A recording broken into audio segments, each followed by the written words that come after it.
ભાવનગર પંથકના બાળકો હવે કડકડાટ અંગ્રેજી બોલતા થશે અને આઈપીએસ અને આઈએસ બનશે. મુળુભાઈ બેરાના હસ્તે ભાવનગરમાં અંગ્રેજી માધ્યમની શાળાનું વિધિવત રીતે લોકાર્પણ કરવામાં આવ્યું. ભાવનગરથી મનીષ ખીલાણી સાથે અમિત પરુનો એક વિસ્તૃત અહેવાલ. ભાવનગર ખાતે કરોડોના ખર્ચે ઇંગ્લિશ મીડિયમ સ્કૂલનો લોકાર્પણ કાર્યક્રમ આજે યોજાયો હતો. આ તકે રાજ્ય સરકારના કેબિનેટ મંત્રી મુળુભાઈ બેરા ખાસ હાજર રહ્યા હતા. તેમના વરદ હસ્તે આ ઇંગ્લિશ મીડિયમ સ્કૂલનું લોકાર્પણ કરવામાં આવ્યું હતું. કાર્યક્રમના પ્રારંભે દીપ પ્રાગટ્ય કરવામાં આવ્યું હતું. ત્યારબાદ કેબિનેટ મંત્રી મુળુભાઈ બેરાએ પોતાના પ્રાસંગિક ઉદ્બોધનમાં કહ્યું હતું કે રાજ્ય સરકાર શિક્ષણ ક્ષેત્રે ખૂબ જ ચિંતિત છે. શિક્ષણ ક્ષેત્રે ગુજરાત રાજ્યનું નામ દેશમાં પ્રથમ બને તે માટે જરૂરી પગલાં લેવાઈ રહ્યા છે. ખાસ કરીને રાજ્યમાં મુખ્યમંત્રી ભૂપેન્દ્રભાઈ પટેલની સરકાર શિક્ષણ ક્ષેત્રે નોંધપાત્ર પ્રયાસો કરી રહી છે, ફેરફાર કરી રહી છે અને અપેક્ષિત કામગીરી પણ કરી રહી છે. તેની પ્રશંસા કરવામાં આવી હતી. જિલ્લા શિક્ષણ અધિકારી મધુબેન ભટ્ટે પણ કહ્યું હતું કે જિલ્લામાં ભાવનગરનું શિક્ષણ ક્ષેત્રે નામ રોશન છે. આ માટે શિક્ષકો, વિદ્યાર્થીઓ અને વાલીની તેમને કદર કરી અને બિરદાવ્યા હતા. કાર્યક્રમમાં તાલુકા પ્રાથમિક શિક્ષણ અધિકારી કનુભાઈ નંદાણીયા, બીઆરસી નિલેશભાઈ ગામલિયા, આચાર્ય શંકરસિંહ બારિયા, ગોવિંદભાઈ કનારા, નીરવભાઈ રાજાણી, નિમેશ ખેલાણી, સુભાષ રાડિયા, રમેશભાઈ ભટ્ટ, ભાલચંદ્ર ભટ્ટ, પ્રહલાદભાઈ ભટ્ટ, નવલસિંહ જડેજા, પ્રકાશ પંડ્યા, બિપિન પંડ્યા સહિતના વાલીઓ આ પ્રસંગે ખાસ ઉપસ્થિત રહ્યા હતા. અને જે ઇંગ્લિશ માધ્યમની શાળા શરૂ થઈ રહી છે તે ખૂબ જ એક સીમાચિહ્ન છે. આવતા દિવસોમાં ભાવનગરમાં શિક્ષણનું સ્તર અને લેવલ ખૂબ જ અપેક્ષિત અને પ્રશંસનીય બનશે તેવો આશાવાદ સૌ કોઈએ આ લોકાર્પણ પ્રસંગે વ્યક્ત કર્યો હતો. અને ખાસ કરીને શૈક્ષણિક સ્ટાફ, આચાર્ય સહિતના લોકોએ ખૂબ જ સુંદર આયોજન કર્યું હતું. પીએમ શ્રી કન્યા વિદ્યાલય અને ગવર્મેન્ટ ઇંગ્લિશ સ્કૂલમાં 3 નવા રૂમ અને સ્માર્ટ ક્લાસનું લોકાર્પણ કર્યું છે. તો આ 2 કરોડ રૂપિયાના ખર્ચથી આ 1 વર્ષ પહેલા આ કામની શરૂઆત કરી હતી અને આજે 1 જ વર્ષમાં આ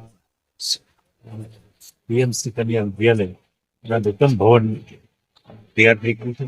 આજે એનું લોકાર્પણ કરવામાં આવ્યું. સાથે સાથે જે સ્માર્ટ રૂમ છે એનો પણ ત્યાં લોકાર્પણ કરવામાં આવ્યું છે. આ શાળામાં 700થી વધારે વિદ્યાર્થીઓ છે અને ખૂબ ઉત્સાહથી શિક્ષકો કામ કરી રહ્યા છે. ગ્રીન શાળા તરીકે પણ જોઈએ છીએ.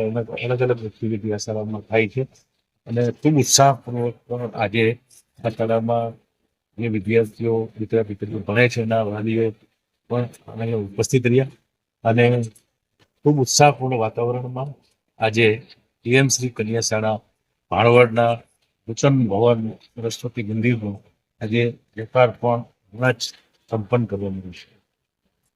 આ છેલ્લા 2 વર્ષમાં આપણા ભૂપેન્દ્રભાઈ પટેલ સાહેબના માર્ગદર્શન નીચે શિક્ષણ મંત્રી કુબેરભાઈ હોય કે પ્રફુલભાઈ કે ઉચ્ચ શિક્ષણમાં ઋષિકેશભાઈ પટેલ સાહેબ હોય તો એ બધા જ હંમેશા મુખ્યમંત્રી શ્રી એવું કહેતા હું વાતનો સાક્ષી છું કે શિક્ષણ આપણે સમગ્ર દેશમાં રાજ્ય આપણું બધી જ ક્ષેત્રોમાં આગળ છે. તો શિક્ષણમાં આપણે જે કંઈ કરવું પડે, નવી યોજના, નવા આઈડિયા, વિદ્યાર્થી કોઈના સૂચન હોય તો એ કરો અને આપણે ખૂબ સારું કરવું. તમે જોયું છે કે નમો સરસ્વતી યોજના, નમો લક્ષ્મી યોજના, દીકરા અને દીકરીઓ બે વધારે સાયન્સ પસંદ કરે, વિજ્ઞાન પ્રવાહમાં જાય એના માટે ખૂબ મોટી રકમનું પ્રોત્સાહન પ્રાઇવેટ સ્કૂલોમાં ખૂબ સારી રીતે જે ખરેખર હોશિયાર વિદ્યાર્થીઓ એનો તમામ ખર્ચ સરકાર એ પ્રાઇવેટ શાળાના સંચાલક મંડળને આપે એ પ્રકારની રહેવાનો, જમવાનો, ભણવાનો બધો જ ખર્ચ સરકાર એને સીધો આપી દે. આવી ઘણી બધી નવી પહેલ છે એ આપણા મુખ્યમંત્રી શ્રી ભૂપેન્દ્રભાઈ પટેલ સાહેબે કરી છે.